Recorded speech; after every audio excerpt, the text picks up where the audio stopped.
Hi guys, today I'll be reviewing Jeepers Creepers 2. So this will probably be like 8 minutes, so not too long. It's a bit late here, so yeah. And I did say that I'm gonna make the reviews shorter. I'm just trying my best to do that though. But yeah. So I guess this is set after the first movie. I'm just not sure how long ago.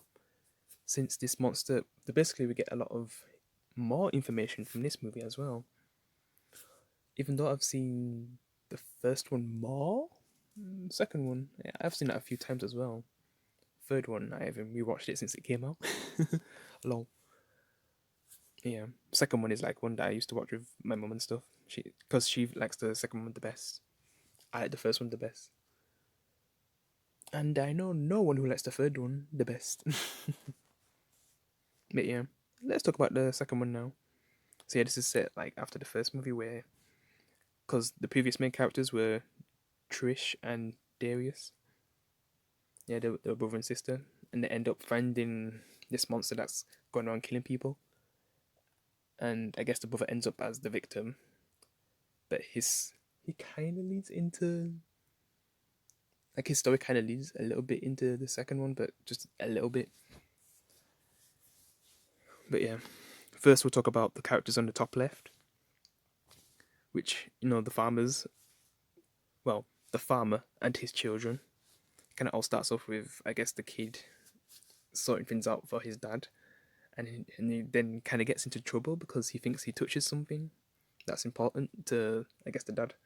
Which I actually recognize the actor from. I know him from Reaper. If you guys have ever watched Reaper, he's been in a lot of other stuff as well. But yeah, Reaper is like the one I know him the most from.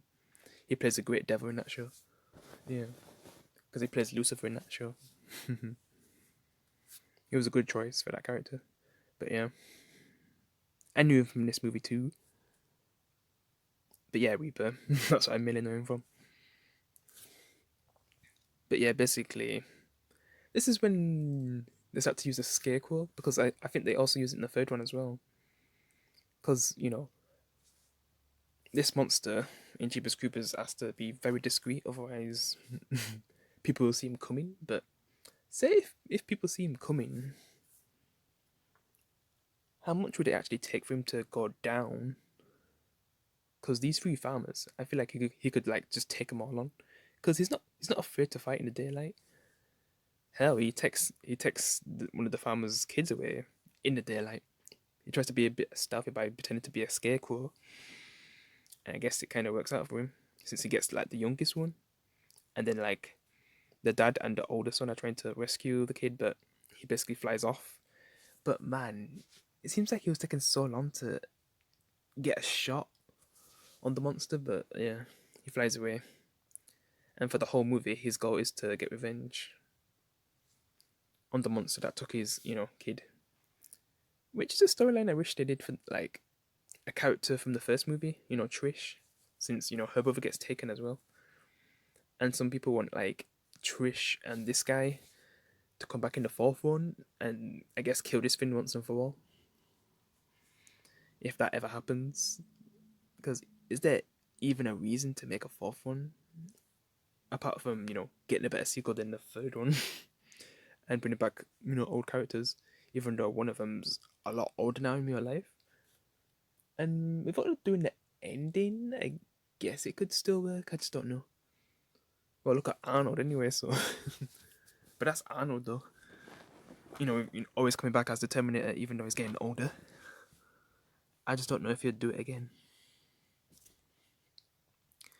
Also, in That Fate, Arnold basically says that I won't be back or something like that. So I don't know if that's like a hint to saying that he's not going to be the Terminator anymore. Which he should just stop at this point. Like, he's been doing it for a long time. He is a legend for that war. And I think it's time to give it a rest. Okay, I kind of said that in the bad way. It's time to rest now, I guess. But yeah, they basically transition after that scene with the farmers. They transition to these school kids on the bus, and basically one of them on the bus has visions, kind of like a character from the first movie. But much older, and I kind of prefer her because she was very mysterious. This one's just like super confused because she just got these powers on the bus, so yeah, she has no idea what's going on. And there is a lot of characters in this movie, like there's so many, so it's kind of hard to remember them all when it comes to their names. Because we've got the jocks, we've got, I guess, two free nerds. Okay, I can't believe I'm saying it like this. Several girls. I think two of them are with the jocks. Um, but just because I'm saying the jocks, like it's not like all of them are jerks. It's just like one Pacific one. He kind of likes to get in fight with a Pacific person, and I can't really tell sometimes if he's racist or not. Especially when the monster actually comes and tries to throw off one of the people. Yeah, like that's the character who I guess I like the least. Well, because he tried so hard to make us hate him. No, because even the guy who he was hating on, like he tried to save him when the monster came. But yeah, we'll get to that later. So what else should I cover? Oh yeah, because basically, well the person with the sidekick powers does get a vision, but it kind of shows what happened. What also includes Darius from the first movie. But first, I'm going to talk about the bus breaking down, which yeah, that happens. Like the tire gets busted somehow, which is kind of obvious what happened. The monster's trying to hunt him. But yeah, the teachers are just trying to see what's the problem. But then what? I think the coach of the did they play basketball? Can't remember what they actually play. Football, NFL. I think that's what they're training for in high school and stuff.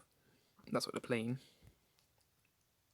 But yeah, their coach basically gets taken by the monster, so he's basically the first victim when it comes to this place anyway. These people, these characters, because the little boy is definitely the first victim of the movie. But yeah, like when it comes to the people in the bus, yeah, the coach is the first victim, and it seems like he gets the monster gets all the adults first. He gets the bus driver, which it kind of sucks that she went so early. um, who else? There was that other guy who was just losing his shit and stuff. Lol. Yeah, he I think it's the last to die. There was just like three adults, right? And then a bunch of kids. And when all the adults go, like they're just terrified because they also try to save the teacher who was getting taken by the monster, and it's kind of like nighttime at this point, so damn. But they basically lose him, and at this point they're just trying to survive, but they just keep getting picked off one by one. And I think they actually take the monster's head off, but then he like is eventually able to kill one of them, like take their head off as well, and then use that head to grow a new head. Yeah, that scene, Jesus. And you can see that one of the kids that he killed, he puts their head on, but then it morphs into his face, his normal face. Yeah, that scene, lol. And they're just trying to think of a plan, but the biggest jerk of the movie is trying to kick people off the bus who are the weakest instead of trying to stick together, which that's what his girlfriend's saying anyway. And then the sidekick character, reveals that she knows a lot of what's going on, which I guess I'm going to cover that stuff now, which is related to the character from the first movie, which you can see on the bottom left. So yeah, she basically has this vision, but it's kind of like a dream and a vision at the same time. And she sees the character from the first movie yelling to maybe go back or something.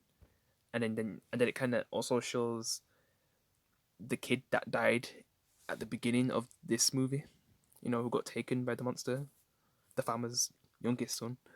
Like you see him all blooded up. Yeah, it kind of shows. It kind of like mirrors what happened to him. Since they basically got the same thing that happened to him, they got taken from their loved ones. Because that's what happened with Trish and her brother, and then like the farmer and his son. So yeah, and then like I guess Darius trying to show her like what this thing actually is and what's going on, and how it comes around every 23 years. And basically the day, well, this night is its time to eat, and that's why he's going after the kids, which if that's what the story was in the first movie. And I just don't know if the first movie and the second movie are in the same timeline or month, year, unless the other movie set 23 years earlier. I'm not sure about that. Maybe it's a bit after the first movie. I'm not exactly sure. I think it is anyway, since it's because it goes up to like 23 days, right? So in those 23 days, I think that's his hunting people. Yeah, I think that's how it works. But yeah, so she basically gets out.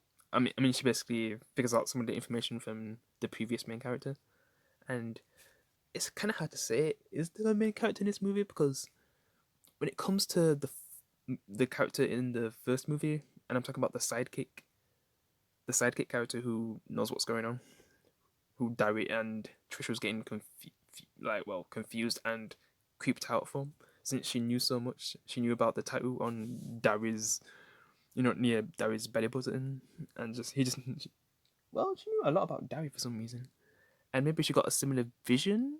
And I kind of like how they give us like a first person perspective of what that character in the first movie was seeing. And I'm also still surprised that she actually survived, and I guess the sidekick in this movie also survives. But the thing is, I don't really care about her as much in this movie, because I don't know, she just barely has any input really. It's like the beginning when she's revealing what she knows and stuff. That's about it. But after that, like, she's just running around helpless, even though she's able to find, you know, the farmers, because the dad's trying to get revenge with his son. But he would bring his son. What if he got killed? Which he nearly does get killed when they're taking it on. But yeah, this is like, I think, the first character who is actually trying to proper fight it, and actually does get a good amount of damage out of all the characters. Yeah, in the whole franchise, I mean, like the farmer man. Yeah, the farmer and his son like get the most damage. Or should I just say the farmer alone? Also, I don't think we see him in the third movie, so we could have him in a fourth movie. But since the actor actually looks older now, it'd definitely go. And then bringing back Trish, that'd be cool, man. I hope they do that. I'm not sure about the son. Hmm. But I think I remember that they've been like one of the characters, which happens at the end. But yeah, first I'm just gonna cover like just a bit of what happens before, and I don't know if it's already gone past 8 minutes, but damn, if it has. But yeah, so basically, Clay, it gets to a point where they try to go outside, and that's because of the biggest jerk and how he was acting, and he just gets left behind, and he's just kind of scared, so he goes with him. And then that's when the monster comes and chases him, because this thing tends to fly a lot more in this movie compared to the previous movie, because of how the first movie was set. I guess second movie, like, it's more open and there's a lot more of him, so he's just hunting him down. Oh yeah, and that's when the biggest jerk gets like hit by. Oh yeah, I forgot to mention in the sidekick's dream, we basically see what happens to the bus, like why it stopped. So basically, the monster throws this really sharp object, and it damaged the tire. They kind of show the object even before that, anyway. When the teachers are looking what happened, and you can see that there's a teeth in it, and then later on you see the same weapon and it has a belly button in it. Like, Jesus. But yeah, he basically throws that thing, like when everyone goes out the bus and they're running. He basically throws that at the biggest jerk in the movie. Low, and he gets stuck. Cause even the guy who he was being the most jerk, I was gonna say jerky, but I don't know if that makes sense. Like, he even tries to help him after everything, even though he was kind of being a bit racist as well to him. Like, he still wanted to help him, He was trying to do the right thing, but then even when they free him, and man, it was a struggle to free him because his like the sharp thing went straight through his hand, so he was stuck really hard, and that must have hurt like hell. But yeah, even when they got him out, the monster still grabbed him. Damn. Yeah, yeah, he definitely picked off a few of them. I'm not even sure if we get to see all of them die, and I obviously know that a few of them do survive, like 6 or 7 of them, 6 or 7 of the kids, and then the 2 farmers they survive. I I never really, actually recorded the kill count. Might need to do that next time. Low, but yeah, there's like 4 deaths that I know I remember. But yeah, because they all do spread out a lot near the end, and then it gets to a point where, oh yeah, that's when the farmer eventually comes because he did like use a walkie-talkie or something to know where these kids are because he was listening out. Oh yeah, I didn't really cover that part because the farmer, after what happened, he wanted to get revenge, so he got something to listen into, radio chats when it comes to like, what the police have when they can hear when crimes are going on, and that's what he used to find out where these kids are. And then one of the nerds talks to him, which yeah, wait, he dies, right? Oh yeah, just remembered. Yeah. When he's trying to get away, then he goes back to the bus, and I tried to leave him out. Well, there's a few people in this movie who try to leave people out the bus. No. But yeah, but he basically contacts him and says that he's coming to help, possibly with cops, but he just wants to kill this thing. The cops will probably just get in the way, just like in the first movie. Yeah. If they didn't go to cops in the first movie, I wonder if Daryl would still be alive. But then he wouldn't have been able to warn these kids, and then they probably would have died. Possibly the farmers as well. The farmer. I feel like he still would have took down the monster anyway, which he does using this harpoon thing on his truck. I don't know if I'm saying that right. Yeah, probably I'm probably saying that one, but yeah, that's what he uses to take it down. And I think it has like a blade that is able to actually harm it, and is actually able to get it, so it's kind of stuck. It does eventually break free, but it definitely helps a lot, and to help some of them escape and stuff. But its son kind of gets injured when it tries to fall back the spear, the monster, but is able to get free and stuff.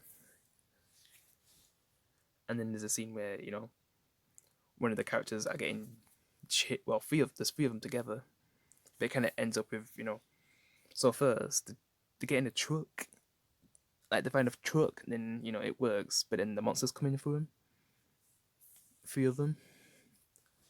So then they try to drive away, and then the guy in the back, uses the flare gun to. Is it a flare gun or just a normal gun? But it basically uses that to hold it off, but it's getting proper close. So the guy in the driver's seat throws out the girl who's in the passenger seat, and then like he's just planning to smash the car upside down. And man, if he didn't do that, the guy in the back would have died. He was still pretty badly injured afterwards, after the crash.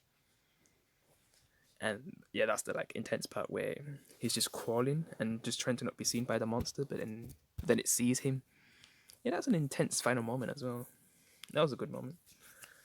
So he's just trying to crawl away, but it's jumping like a frog at that point. Yeah, that was a funny moment. The way how it's just like jumping. But I do want him to survive, and that was just seeing that movie for the first time, and then getting to that moment. Damn, I just wanted him to survive.